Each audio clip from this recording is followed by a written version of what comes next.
الحمد لله رب العالمين والصلاة والسلام على سيد الأنبياء والمرسلين وعلى آله وأصحابه وأتباعه وعترته أجمعين، أما بعد، فأعوذ بالله من الشيطان الرجيم. بسم الله الرحمن الرحيم. من عمل من ذكر أو أنثى وهو مؤمن فنحيينه حياة طيبة ولنجزينهم أجرهم بأحسن ما كانوا يعملون. آمنت بالله صدق الله مولانا العظيم.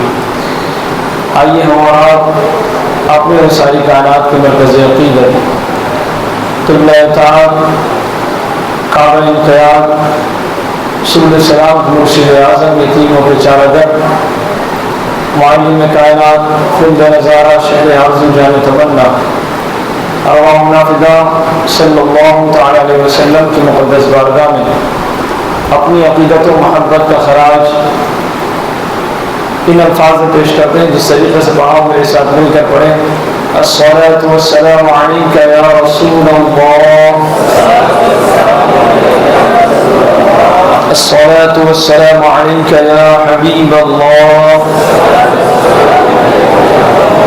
الصلاۃ والسلام علیک یا نبی اللہ، الصلاۃ والسلام علیک یا نور اللہ، صلی اللہ تعالی علیہ وسلم. ہم سب جمعہ کے دن میں حاضر ہیں. اللہ تعالی ہماری حاضری کو شرکت کو اپنی بارگاہ میں قبول فرمائے. بڑا ہی متبرک بابرکت دن ہے اور اس کی فضیلتیں آپ متعدد دفعہ آپ نے سماعت سماعت کرتے رہتے ہیں مسلسل. جو شخص اہتمام جمعہ کرے اور اللہ کے رسول نے جس طریقے سے حدیث پاک میں ارشاد فرمایا گھر سے نکلے غسل کرے اور اہتمام جمعہ کرے اور پھر نماز پڑھے، نماز کی ادائیگی نماز کے طریقے سے کرے، خطبہ سنے اور خطبہ سننے کے بعد نماز کی مکمل ادائیگی ہو اور ادائیگی کے فوراً بعد جو ہے وہ مسجد سے جائے تو حدیث پاک یہ ہے کہ اہتمام جمعہ کے صدقے اللہ تبارک تعالیٰ اس کی بخشش فرما دیتا ہے.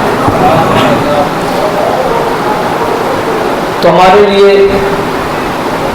بڑی سعادت مندی ہے، خوش نصیبی ہے کہ ہم ہفتے کی جو عید ہے، ہفتے کی عید کو ہم بڑے ہی پروقار طریقے سے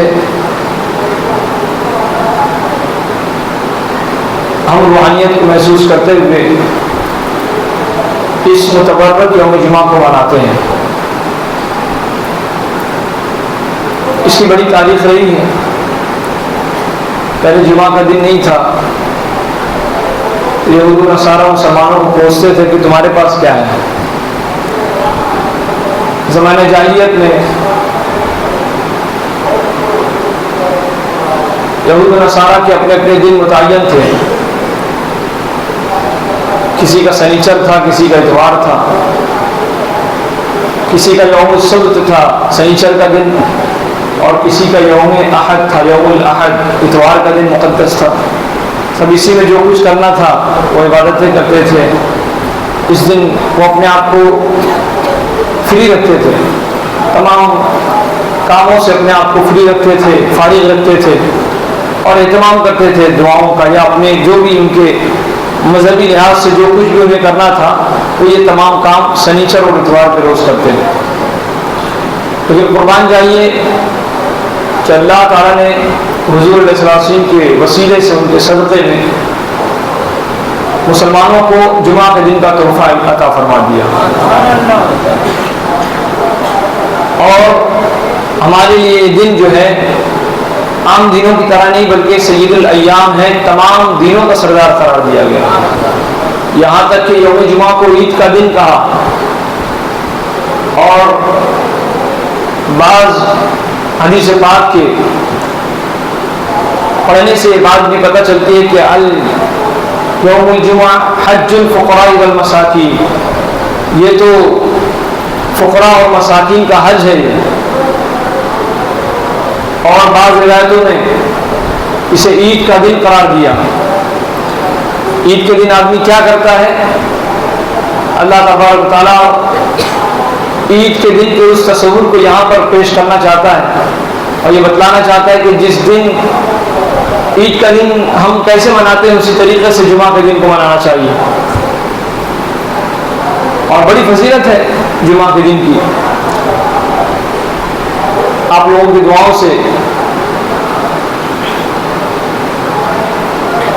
15 دن کا ایک وقفہ میں نے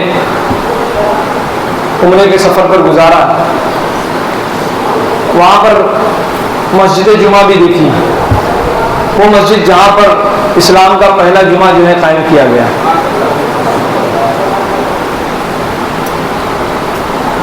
بڑی تکلیف تھی اس دور میں. سرکار علیہ السلام نے مسجد میں جمعہ قائم فرمائی اور پھر مسلمانوں نے جمعہ کا اہتمام شروع کر دیا. ایک مسجد اور بھی دیکھی جسے مسجد قبلتین کہتے ہیں، 2 قبلوں والی ایک مسجد. سرکار علیہ السلام ایک زمانے تک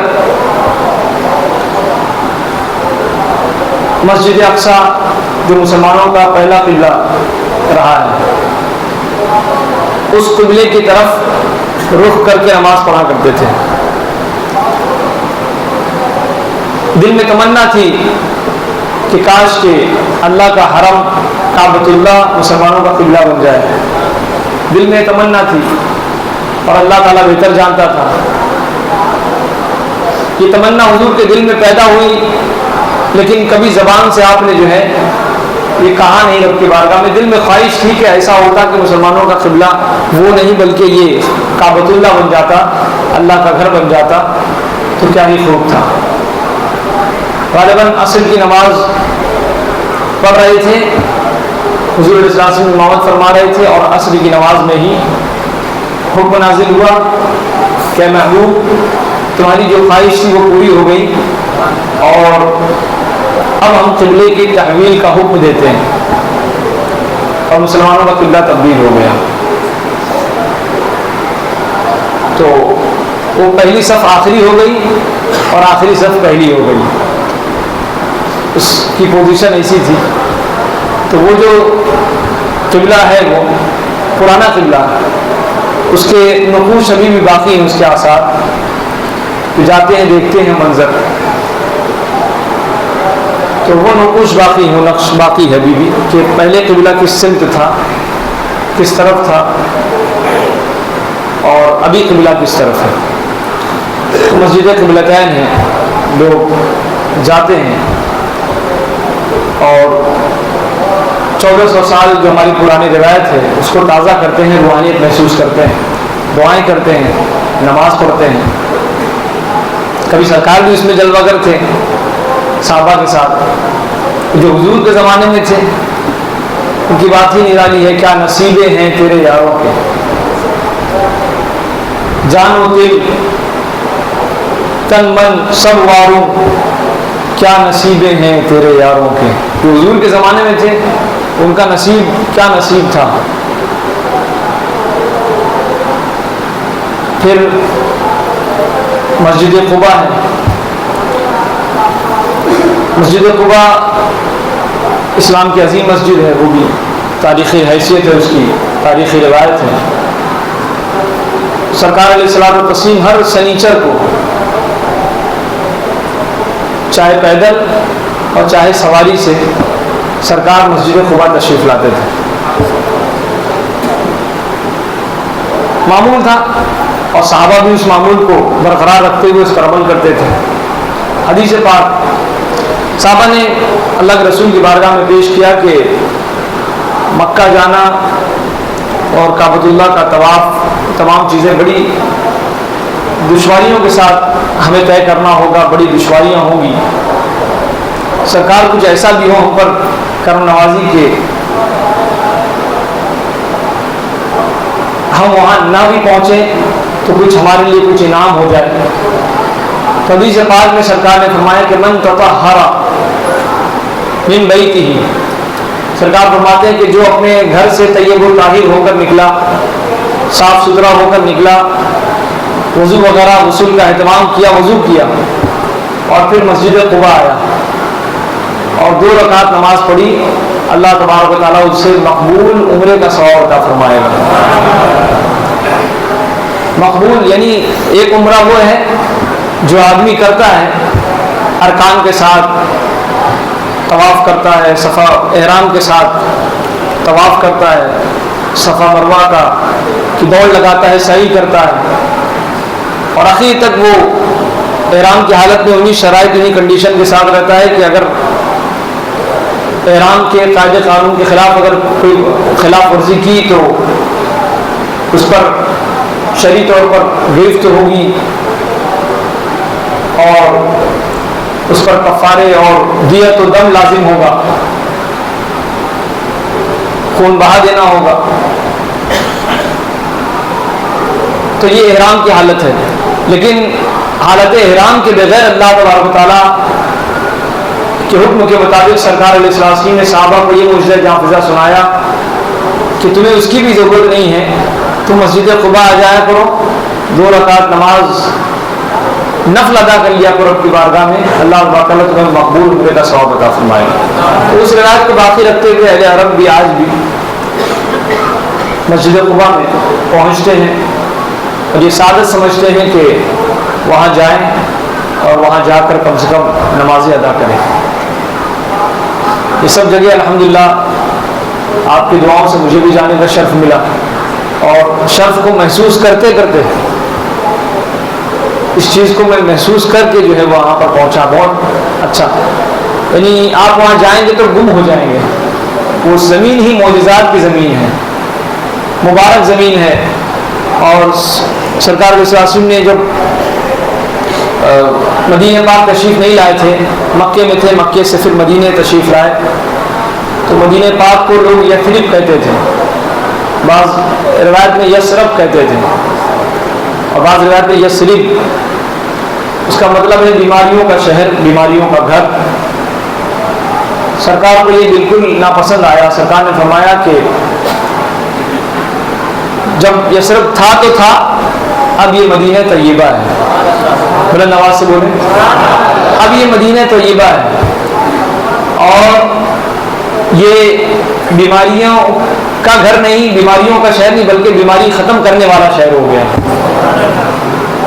اور یہ شفا کا شہر ہے.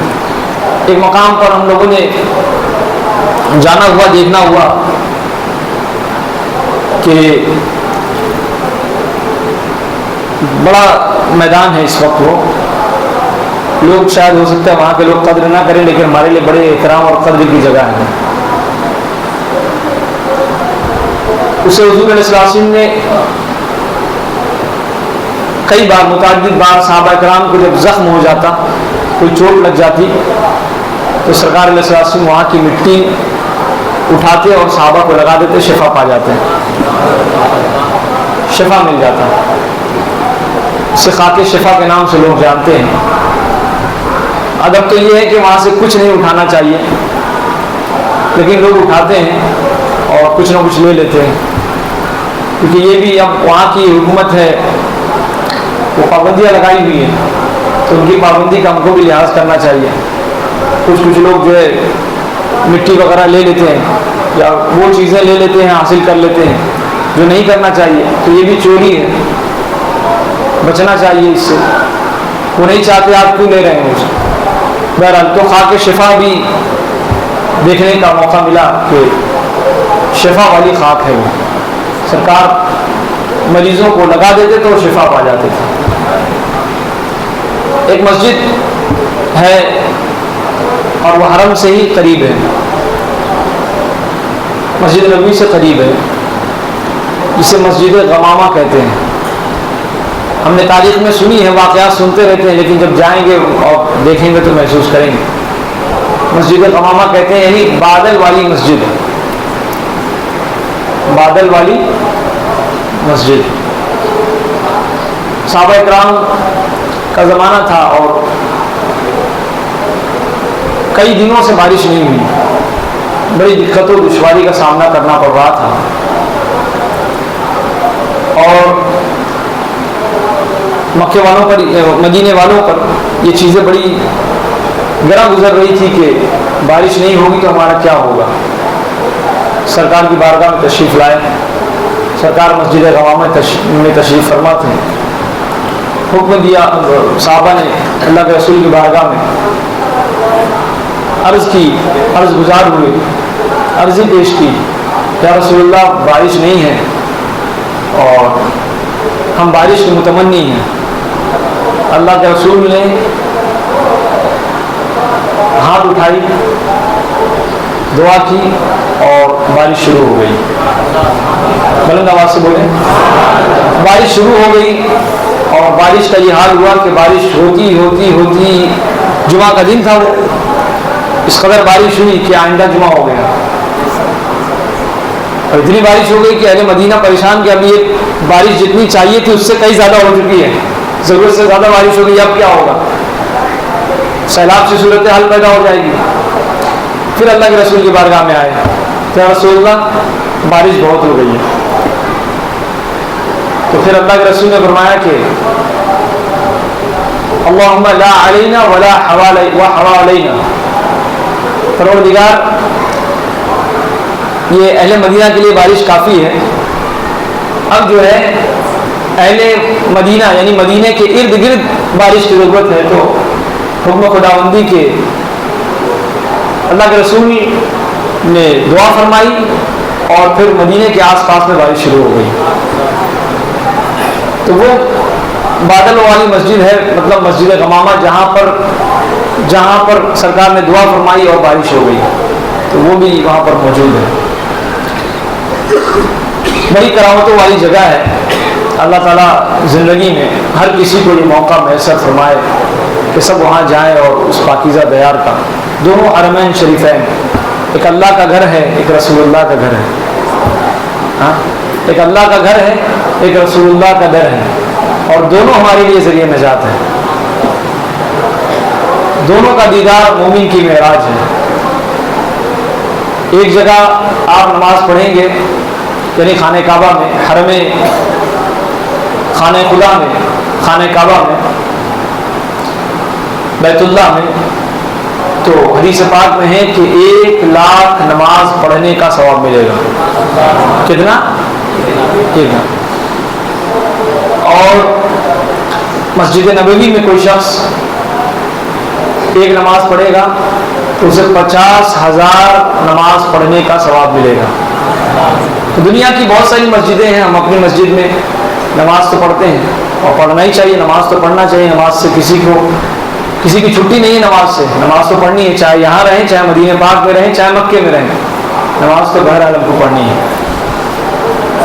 یہاں پر ہم پڑھیں گے تو اس کا ثواب تو ہے ہی، اور ہر کوئی جا بھی نہیں سکتا، لیکن جو جاتا ہے اپنے مقدر پر اسے رشک ہوتا ہے، ناز ہوتا ہے، فخر ہوتا ہے کہ اللہ تعالیٰ نے یہ دن لایا کہ میں یہاں پہنچ گیا، تو اسے چاہیے کہ وقت کو برباد نہ کرے بلکہ وہاں پر نماز پڑھا کرے۔ روم میں پڑھنے سے اچھا، ادھر ادھر پڑھنے سے اچھا کہ مدینہ پاک میں، مسجد نبوی میں جو ہے نماز پڑھے اور خانہ کعبہ میں نماز پڑھے۔ تیسری مسجد ہے جس کا ذکر حدیث پاک میں ہے کہ مسجد اقصی، مسجد اقصی میں بھی جو شخص نماز پڑھے گا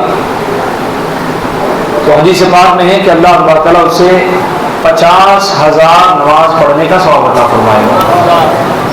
یہ دنیا کی یہ 3 مقدس مسجدیں ہیں جس میں نماز پڑھنے کی بڑی فضیلت ہے۔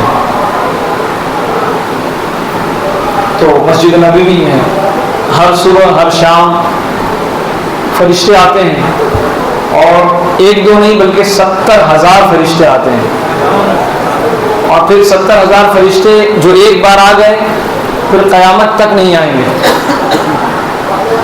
سمجھ رہے ہیں آپ تو زندگی میں 2-3 بار پہنچ جائیں گے، اللہ نے چاہا مشیت، لیکن وہ ایک بار ہی ان کی باری لگتی ہے، اس کے بعد پھر انہیں حاضری کی توفیق نہیں ہوتی۔ فرشتے بھی اس مقدس دیار کے لیے حکم خداوندی کے منتظر رہتے ہیں، اللہ کا حکم ہوتا ہے تو جاتے ہیں، پھر زندگی میں پھر انہیں وہ موقع میسر نہیں آتا۔ لیکن اللہ تعالیٰ نے بہت سارے لوگوں کو ایسی بھی استعداد عطا فرمائی ہے کہ وہ کئی بار جاتے ہیں، اور کوئی ایسا ہے کہ ایک ہی بار گیا، اور کوئی ایسا ہے جسے توفیق نہیں ملی۔ ہمیں دعا کرنی چاہیے کہ اللہ تعالیٰ یہ دن ہمیں دکھائے کہ ہم حرمین شریفین کی زیارت کو جائیں، اور اللہ تعالیٰ ہم سب کی دعاؤں کو قبول فرمائے۔ اس طریقے سے مکے میں غار حرا ہے۔ غار حرا وہ غار ہے جہاں سرکار علیہ الصلوۃ والتسلیم وحی کے نزول سے پہلے آپ قوم سے ہٹ کر 40 سال کا جو عرصہ، 40ویں سال تک یہ جو عرصہ تھا سرکار کا، سرکار غار حرا میں جاتے تھے اور بیٹھ کر فکر الہی میں لگ جایا کرتے تھے۔ تحنث کا لفظ حدیث پاک میں ہے کہ وہ عبادت کی ایک قسم ہے کہ اللہ تبارک تعالیٰ کو یاد کرتے تھے۔ اور جب وحی الہی ہوئی، پہلی وحی اقرأ باسم ربک الذی خلق، تو اسی مقدس مقام غار حرا پر ہوئی۔ پہلی وحی جہاں نازل ہوئی وہ غار حرا میں ہوئی، تو غار حرا کو بھی دیکھنے کی سعادت میسر آئی۔ پھر اس کے بعد ہجرت کی شب، جب اہل مکہ کفار مکہ نے حضور علیہ الصلوۃ والتسلیم کی قتل کی سازش نعوذ باللہ رچی، تو سرکار علیہ السلام کو اللہ کا حکم تھا، آپ کافروں کے درمیان سے ہی نکل گئے، کافروں کو اس بات کا احساس نہیں ہوا۔ اور پھر آپ کے ساتھ حضرت ابوبکر صدیق رضی اللہ تعالیٰ عنہ غار ثور میں پناہ لیے۔ بڑی اونچائی پر ہے، بڑی بلندی پر ہے، کہ دونوں غار جو ہے اونچائی پر ہیں، اور کم سے کم گھنٹے لگ جاتے ہیں پہاڑ پر چڑھنے کے لیے۔ تو غار ثور جو ہے اس میں پناہ لیا۔ آپ نے مشہور واقعہ سماعت کیا ہوگا کہ غار ثور میں ایک سانپ بھی تھا، اور وہ حضور علیہ السلام کے دیدار کے لیے مشتاق تھا، تو اس نے حضرت ابوبکر صدیق رضی اللہ تعالیٰ عنہ کے پائے مبارک پر ڈنک مارا، جس سے آپ کا پائے مبارک زخمی ہو گیا۔ پھر حضرت حضور علیہ الصلوۃ والتسلیم نے لعاب دہن لگایا اور پھر شفایاب ہو گئے۔ بڑی ڈر کی کیفیت تھی اس غار میں، کفار باہر منتظر ہیں کہ اب اور تب، اور سرکار تسکین دیتے ہوئے ارشاد فرماتے ہیں کہ لا تحزن ان اللہ معنا، اے ابوبکر تمہیں غم کرنے کی، فکر کرنے کی کوئی ضرورت نہیں ہے، اس وقت اللہ ہمارے ساتھ ہے۔ حدیث پاک میں اس کا، قرآن پاک میں اس کا ذکر ہے، ثانس نہیں، دو تھے غار میں دو لوگ تھے، اور دو میں سے دوسرا، ثانس نہیں، دو میں سے دوسرا، پہلی ذات تو ہے ہی بلند، دوسری ذات کے حوالے سے جو ہے بیان کیا گیا کہ دو میں سے دوسرا۔ پہلی ذات تو سرکار دو عالم صلی اللہ علیہ وسلم کی تھی، دوسری ذات جو جناب ابوبکر صدیق کی تھی۔ خلوت میں بھی آپ کے رفیق تھے، جلوت میں بھی آپ کے رفیق تھے، وہ ابوبکر صدیق تھے۔ تو جناب ابوبکر صدیق رضی اللہ عنہ کو سرکار فرماتے کہ لا تحزن، اس غار میں ڈرنے کی کوئی ضرورت نہیں، فکر کرنے کی، ان اللہ معنا، کچھ ہوگا تو اللہ ہمارے ساتھ ہے، فکر کرنے کی کوئی ضرورت نہیں۔ وہ غار ثور بھی دیکھا۔ اس طریقے سے جنت البقیع ہے مدینہ پاک میں،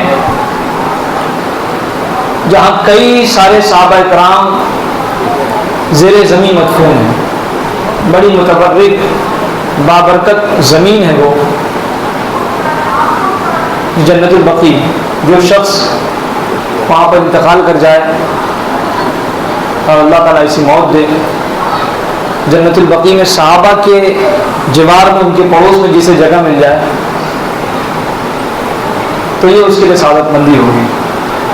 حضور علیہ السلام کا روضہ مبارکہ ہے اور بالکل ٹھیک سامنے جنت البقیع ہے، بے شمار صحابہ کرام اس میں مدفون ہیں۔ مجھے بھی حاضری کی توفیق ملی اور بہت سارے لوگوں کو ایسی توفیق ملتی ہے تو وہ محسوس کرتے ہیں کہ وہ اس زمین پر پہنچے ہیں، تو لہٰذا وہ روحانیت محسوس کرتے ہیں کہ کس طریقے سے وہ دور ہے۔ اور آج تو ابھی ٹیکنالوجی کا دور ہے، بڑی تبدیلیاں آ گئی ہیں، نہیں تو اس دور میں جانے والے بڑی دقتوں دشواریوں کا سامنا کرنا پڑتا تھا، اب تو بڑی آسانی ہو گئی ہے۔ پھر مکے سے قریب جنت المعلیٰ ہے، اس میں بھی بے شمار صحابہ کرام مدفون ہیں۔ اس طریقے سے بڑی تاریخی جگہ ہے وہ، جو جائے تو فقط اتنا ہی نہیں بلکہ اور جگہ کی بھی زیارت کرے وہ۔ اس طریقے سے حضرت عثمان غنی رضی اللہ عنہ کا وہ باغ جو آپ کے نام سے آج بھی جاری ہے، اور یتیموں، غریبوں، بیواؤں، مسکینوں کی کفالت کی جاتی ہے، اس سے بڑی زمین ہے، کھجور کے درخت ہیں اور بے شمار درخت اس میں موجود ہیں۔ اور حضرت عثمان غنی رضی اللہ عنہ نے جو صدقہ اور خیرات کیا تھا اپنے دور میں، اگر آج کے دور میں اسے کنورٹ کیا جائے اور دیکھا جائے، منتقل کیا جائے، تو اربوں روپیہ آپ نے دین اسلام کے لیے وقف کر دیا تھا۔ آپ نے جو کنواں خریدا تھا مسلمانوں کے لیے یہودی سے اور وقف کر دیا تھا، وہ کنواں آج بھی موجود ہے۔ ایک کنواں اور دیکھنے کا شرف ہوا، ایسے تو بے شمار کنویں ہیں جنہیں سرکار کا لعاب دہن ملا ہے اور وہ کنواں مبارک ہو گیا۔ ایک کنواں بہت ہی کھارا پانی تھا، اس میں پینے جیسا نہیں تھا۔ صحابی رسول آئے اور آنے کے بعد حضور علیہ السلام کو شہد پیش کیا، سرکار نے شہد جو ہے اس کنویں میں ڈال دیا۔ بلند آواز سے بولے، سرکار نے شہد اس کنویں میں ڈال دیا، اور پھر شہد ہی نہیں بلکہ لعاب دہن ڈال دیا۔ اور لعاب دہن ڈالنا تھا کہ اب وہ کنواں ایسا متبرک ہو گیا ہے کہ اب کھارے پن کا احساس ہی ختم ہو گیا، صاف، بالکل صاف اور شفاف پانی ہے، کوئی کیمیکل ڈالا نہیں گیا اس میں۔ یہ سرکار کے لعاب دہن کی برکت ہے۔ میں نے بھی اس سے پانی پیا، بہت سارے لوگ پیتے رہتے ہیں، زائرین پیتے رہتے ہیں، آپ بھی جائیں گے انشاءاللہ آپ بھی پئیں گے، تو باضابطہ نل وغیرہ لگا دیے ہیں، اور لعاب دہن کی وہ برکت کہ ایک دم صاف، بالکل صاف شفاف پانی اور میٹھا پانی ہے، لوگ پیتے ہیں، سیراب ہوتے ہیں۔ بیر عریش اس کا نام ہے۔ اس طریقے سے بڑی یادگار چیزیں اس مدینہ پاک سے اور مکہ شریف سے وابستہ ہیں۔ اللہ تعالی ہم سب کو اس در کی حاضری نصیب فرمائے۔ تو یہ کچھ باتیں آپ کی خدمت میں نے پیش کی۔ یہ بڑا ہی مبارک مہینہ جس میں ہم اور آپ سانس لے رہے ہیں، اس مہینے کو حضور غوث پاک سے بڑی نسبت ہے۔ آپ نے تقریباً خطاب آپ نے سماعت کیا اور سماعت کرتے رہتے ہیں۔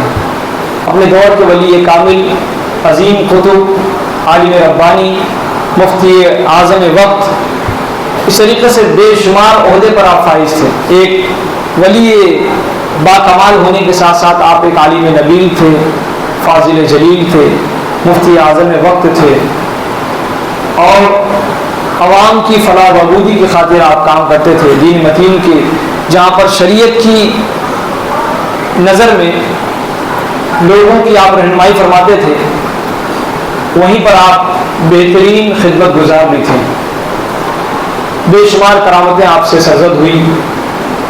دو چیزیں ہیں، ایک ہے معجزہ اور ایک ہوتی ہے کرامت۔ معجزہ اللہ تبارک و تعالی نبیوں کے ہاتھوں سے ظاہر فرماتا ہے، اور یہ ان کے دعوی نبوت کی تصدیق ہوتی ہے معجزہ۔ جو نبی ہوگا اللہ تعالیٰ اس کے ہاتھ میں معجزہ جیسا باکمال فضیلت اور نعمت عطا فرمائے گا اسے، اور جو دعویٰ کرے گا تو معجزہ پیش نہیں کر سکتا، جادوگری کر سکتا ہے، معجزہ پیش نہیں کر سکتا، اور معجزے اور جادو میں بے انتہا فرق ہے۔ اور اس طریقے سے کرامت جو اولیاء کرام اللہ کے مقربان بارگاہ الہی کے ہاتھوں سے جو چیزیں ظاہر ہوتی ہیں اسے کرامت کہتے ہیں۔ دونوں کی خصوصیت یہ ہے کہ دونوں خارق عادت ہیں، یہ ہمیشہ نہیں ہوتی۔ کبھی کبھی اللہ تبارک و تعالیٰ سامنے والوں کے دل کو مسخر کرنے کے لیے، سامنے والوں پر رعب ڈالنے کے لیے اور سامنے والوں کے دل پر اثر کرنے کے لیے کرامتیں یا معجزوں کا صدور فرماتا ہے۔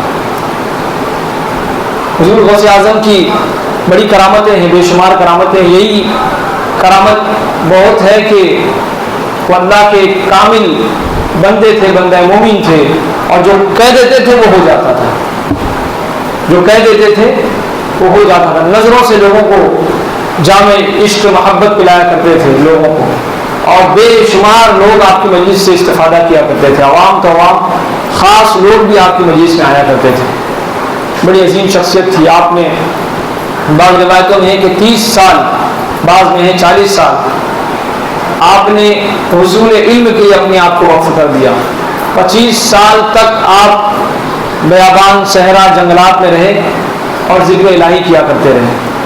کھانے کو میسر ہوتا تو کھاتے، نہیں کھانے کو میسر ہوتا تو بھوکے رہ جاتے، فاقہ کرتے آپ، ایک وقت کھاتے دوسرے وقت فاقہ کرتے، اور اگر روزانہ کا ہوتا تو بہت ہی معمولی کھایا کرتے تھے، اتنا کھاتے کہ جس سے ذکر الہی اور عبادت الہی میں کوتاہی نہ ہو پائے اور ذکر الہی وغیرہ آسانی سے کیا جا سکے۔ بعض روایتوں میں ہے کہ آپ نے کہا کہ بھوک کو مٹانے کے لیے کبھی کبھی میں نے پتوں کو کھا کر پتوں کا بھوک کا جو ہے بھوک کو مٹانے کی کوشش کی، اور بھوک کے لیے میں نے پتوں کا سہارا لیا۔ حضور وہ سے بات فرماتے ہیں، اتنا عظیم مجاہدہ آپ نے فرمایا ہے، تبھی تو اللہ تبارک تعالیٰ نے آپ کو وہ منصب و مقام عطا کیا ہے کہ آپ اولیاء اکرام کے امام ہوئے، امام الاولیاء ہوئے، پیران پیر ہوئے۔ آپ کے دور کے جتنے بزرگان دین تھے، جتنے پیر تھے، جتنے ولی تھے، وہ تمام کے تمام آپ کو اپنا امام مانتے تھے۔ اتنی عظیم شخصیت تھی حضور غوث پاک کی، بے شمار کرامتیں ہیں۔ لوگ اب تو کرامتوں کا بھی مذاق اڑانا شروع کر دیا، یہ کہاں آیا ہے، کون سی کتاب میں، کون سی نہیں۔ ایک مسلم اصول یہ ہے کہ اللہ تبارک و تعالیٰ، حدیث پاک ہے کہ مومن کی فراست سے بچو، حدیث پاک ہے، صاف واضح حدیث پاک، مومن کی فراست سے بچو کیونکہ وہ اللہ کے نور سے دیکھتا ہے۔ اللہ کے، آپ کیا دیکھتے ہیں وہ کیا دیکھتا ہے، آپ کیا دیکھتے ہیں، آپ کی نظر بصارت پر ہے، ان کی نظر بصیرت پر ہے۔ آپ محدود دیکھتے ہیں، وہ لامحدود دیکھتے ہیں، کیونکہ اللہ تعالیٰ انہیں توانائی عطا فرماتا ہے۔ جو اللہ کا ہو جاتا ہے اللہ اس کا ہو جاتا ہے، یہ بھی حدیث پاک ہے۔ من کان اللہ کان اللہ لہو، جو اللہ کا ہو جاتا ہے خود اللہ، اور جب اللہ جس کا ہو جائے پوری کائنات اس کی ہو جاتی ہے۔ تو یہ بہت سارے اب لوگ نئے نئے پیدا ہو رہے ہیں، وہ بڑی بے تکی بات کرتے ہیں کہ یہ بھی کوئی کرامت ہے، یا کرامت کیسے ہو جائے گی ایسی۔ تو ان کو یہ پتہ ہونا چاہیے کہ کرامت اور معجزے جو ہے یہ خرق عادت ہے، عادت کے خلاف کسی کام کا ہو جانا، وہ بھی اللہ کے مخصوص بندوں کے ہاتھ سے۔ یہ چیزیں شرعی طور پر مانی جاتی ہیں، قرآن پاک میں بھی اس کا ذکر موجود ہے، قرآن پاک میں بھی اس کا ذکر موجود ہے۔ اللہ تعالیٰ نے اولیاء اکرام کے مقامات کو واضح فرمایا ہے۔ امام انبیاء نبی وقت حضرت موسیٰ علیہ الصلوۃ والتسلیم کو اللہ تعالیٰ نے حضرت خضر علیہ السلام سے ملوایا، حکم دیا کہ تم جاؤ، وعلمناہ من لدنا علما۔ آپ کے علوم کا کیا کہنا، جناب موسیٰ علیہ السلام کے علم کا کیا کہنا، ان کے مقام و مرتبے کا کیا کہنا، سب سے افضل، سب سے اعلیٰ تھے وہ، اور وہ بزرگ جو جناب خضر علیہ الصلوۃ والتسلیم ان سے بھی اعلیٰ تھے جناب موسیٰ علیہ السلام سے۔ لیکن اللہ تبارک و تعالیٰ نے مقام و مرتبے کو بتانا چاہا کہ یہ بھی ہمارے بندے ہیں جنہیں ہم نے علم عطا فرمایا، رفعتیں عطا فرمائی، بلندی عطا فرمائی، اور بہت ساری نعمتیں عطا فرمائی۔ تو اولیاء کرام کی بھی بڑی قدر ہے۔ حدیث پاک میں ہے کہ من عاد لی ولیا فقد آذنتہ بالحرب، جس نے میرے ولی سے دشمنی کی میں اس سے اعلان جنگ کرتا ہوں۔ اس لیے جب بات کرامت کی آئے، معجزے تو ہے ہی، جب بات کرامت کی آئے تو ہمیں انکار نہیں کرنا چاہیے، بلکہ سر تسلیم خم کر لینا چاہیے، مان لینا چاہیے کہ بزرگان دین تھے اور ایسا ہوا تھا۔ بہت سارے لوگ ہیں وہ انکار کر بیٹھتے ہیں، بہت ساری چیزوں کا انکار کر بیٹھتے ہیں، تو نہیں کرنا چاہیے، اس لیے کہ بندہ مومن ہے، ایک مومن چاہے گا تو دنیا نظام کائنات تبدیل ہو جائے گا، ایک مومن اگر سچا مومن ہو، سچا عاشق ہو، تو نظام کائنات تبدیل ہو جائے گا، اس کی دعاؤں میں یہ تاثیر ہوگی کہ نظام کائنات تبدیل ہو جائے گا۔ تو یہ تمام باتیں ہیں، اللہ تبارک تعالیٰ ہم سب کو نیکیوں کی توفیق عطا فرمائے۔ حضور غوث پاک کی صدقے میں ہم سب کو اچھا سچا نیک مسلمان بن کر زندگی گزارنے کی توفیق عطا فرمائے، ان کی سچے ارادت میں ہم سب کو قبول فرمائے، اور ان سے سچی پکی محبت کی ہم سب کو توفیق عطا فرمائے۔ آپ لنگر، فاتحہ، نذر و نیاز کرتے ہیں، کم سے کم ان کی پنڈ، ان کی نصیحتوں کو، ان کے واعظ کو بھی سمجھنے کی کوشش کریں۔